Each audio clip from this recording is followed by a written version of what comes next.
Hey everyone, and welcome back. If you're getting ready for those UPSC exams, staying up to date on current events is like super important. Yeah, definitely. And today we're going to be diving deep into something that's been all over the news lately. Mm-hmm. It's relevant for both the prelims and the mains exams. Oh, yeah, for We're sure. talking about Ponzi schemes. Big topic. And specifically, we're going to be looking at this tourist scam that really shook up Mumbai. Right. And we'll also be talking about the MPID Act, which authorities are using to try and bring justice to the victims. Yeah, that's an interesting one for sure. It is. Ponzi schemes, they're not a new thing at all. They've Right. been around forever, preying on, that human desire to get rich quick. Oh, absolutely. But this Torres case, I think it really highlights just how devastating these scams can be Yeah, for individuals and for communities. absolutely. Thousands of investors got caught up in this jewelry scheme. They were lured in by the promise of these crazy high returns. Yeah, I remember reading about that. And even luxury incentives, like Wow. it's just heartbreaking to think about what happened when the payments suddenly stopped last December. Yeah. The protests, the sense of betrayal. Yeah, it's really rough. It really underscores why understanding this whole issue is so important. For sure. Not just for acing the exams, but for protecting everyone's financial well-being. Yeah.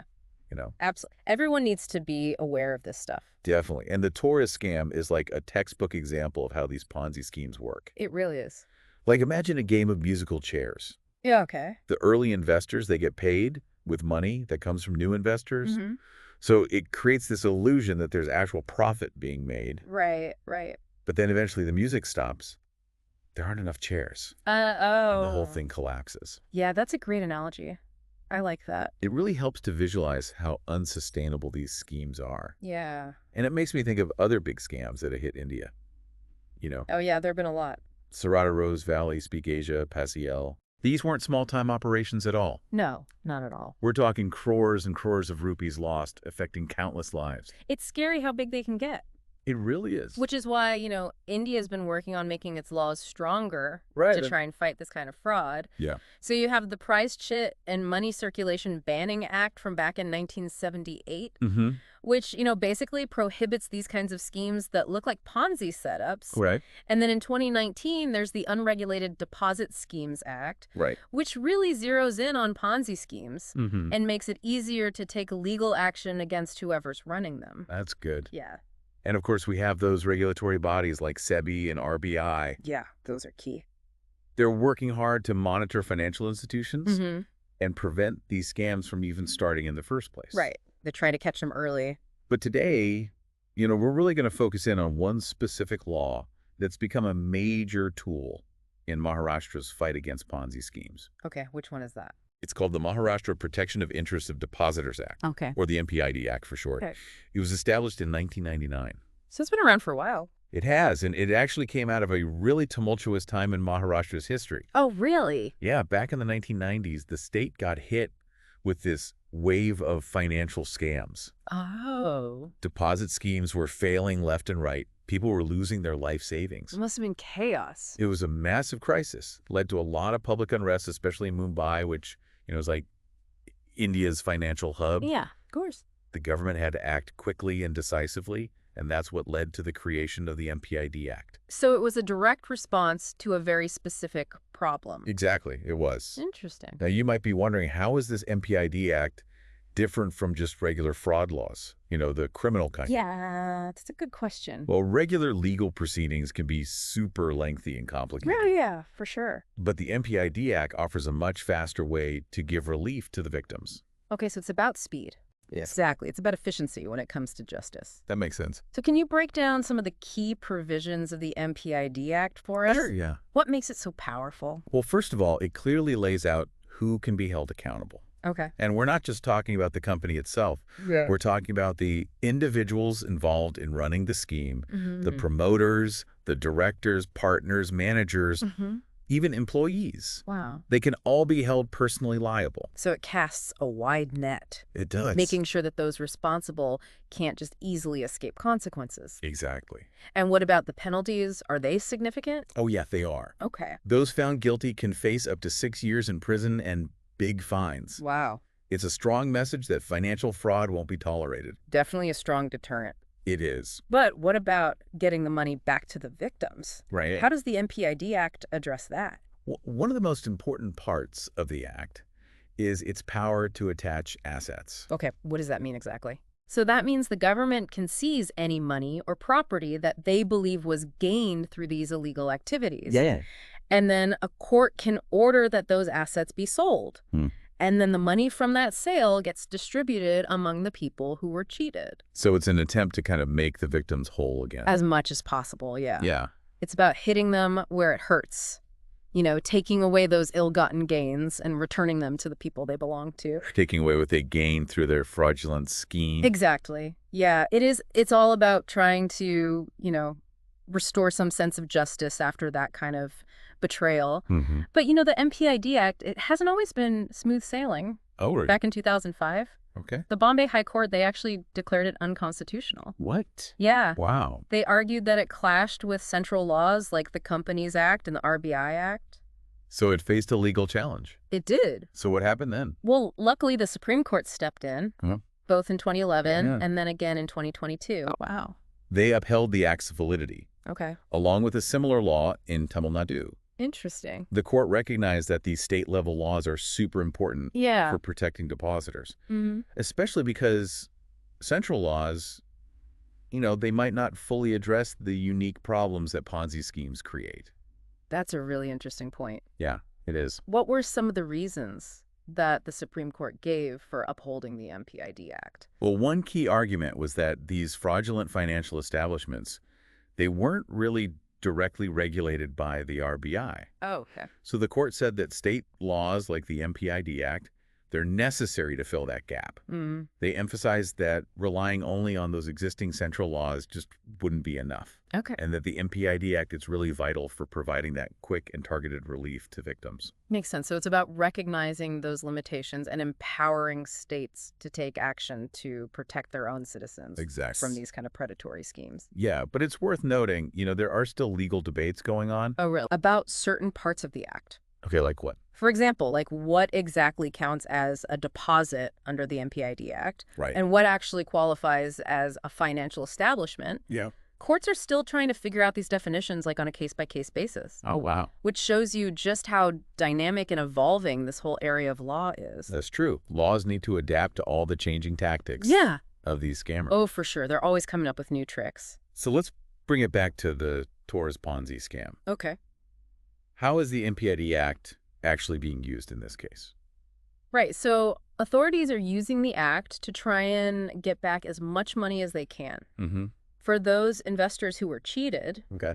the Mumbai Police's Economic Offenses Wing, they're actually planning to auction off properties Really? that were seized from those accused in the scam. So taking away those assets that they gained Yeah. through their scheme. Exactly. It's about trying to, recover around 40 crore rupees. Yeah. And give that money back to the victims within the next 6 months. That'd be incredible. It would be a huge win. Yeah. Not just for financial compensation, Right. but just sending a message that law enforcement is serious.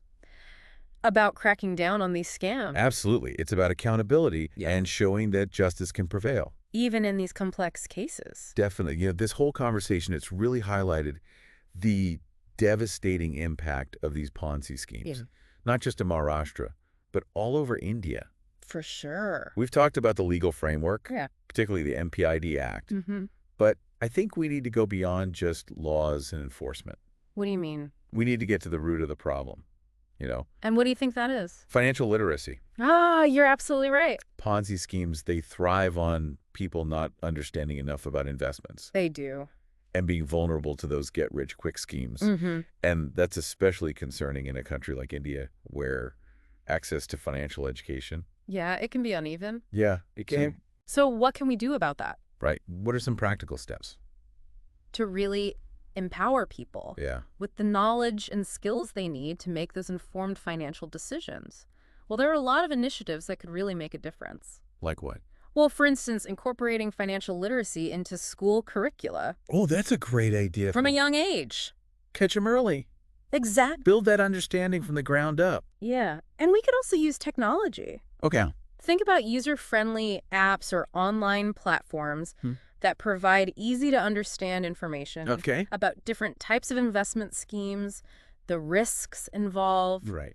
and the red flags to look out for. And what about public awareness campaigns? Oh, for sure. Using social media, radio, television, even street plays, Yeah, whatever it takes to reach a wider audience absolutely. and make this information engaging. And relevant. Yeah. And for those who are already investing, providing access to reliable financial advisors and counselors. Well, that's a great idea. Yeah, It's crucial. it is. So people can get that personalized guidance and Yeah. support to make sound decisions Right. that match their own goals and risk tolerance. Exactly. It's about giving people the tools and the confidence to take control of their own financial well-being Mm-hmm. and not fall prey to these predatory schemes. It's a multi-pronged approach, Yeah. education, awareness, regulation, and enforcement. It really does require that collaboration across the board. You said it. It's a collective responsibility. It is. Government agencies, financial institutions, Civil society organizations, individuals. even individuals. Everyone needs to play a role in creating a financial landscape That's safe transparent and fair. for everyone. You hit the nail on the head there. Yeah, it's amazing how, one case like this Torres scam can really open up all these other issues. Absolutely. From those legal complexities Yeah. to socioeconomic, vulnerabilities. Yeah, and for those UPSC aspirants out there, it's so important to make those connections. It is. Think about it. A question about Ponzi schemes could easily turn into a discussion on financial inclusion. Right. Or the role of those regulatory bodies, or even, the ethical responsibilities of financial advisors. It's not just about knowing the facts. Right. It's about understanding how everything's interconnected Exactly. and how these issues play out in the real world. Precisely so.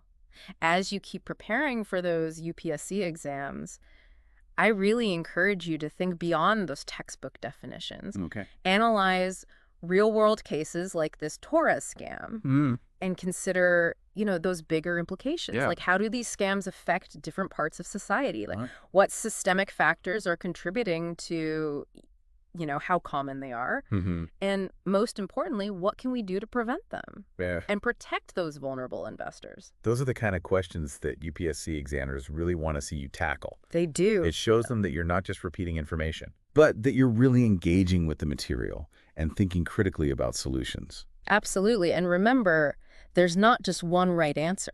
Right.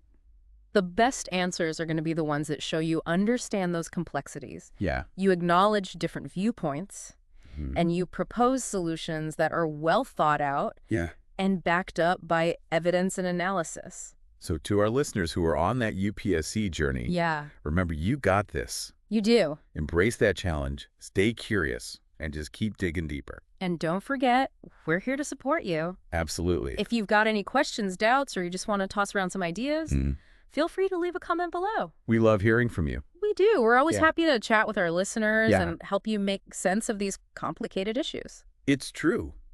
We believe that, a well-informed citizenry Yeah, is the foundation it is. of a strong and vibrant democracy. Absolutely. And your preparation for these UPSC exams, it's a big step towards becoming those informed and responsible and impactful leaders of tomorrow. Well said. So until next time, keep learning, keep asking those questions, and keep striving for a better India. And don't forget to like, subscribe, and hit that notification bell Yes. so you don't miss out on any of our future deep dives into current events and those crucial UPSC topics. Definitely do that. And for those of you who want to check out the articles we used for this episode, Yeah. we got them from the Indian Express and the Hindustan Times. Great sources. You'll find links to those articles in the show notes. Awesome. Signing off from the deep dive, wishing you all the best on your UPSC journey. Best of luck, everyone.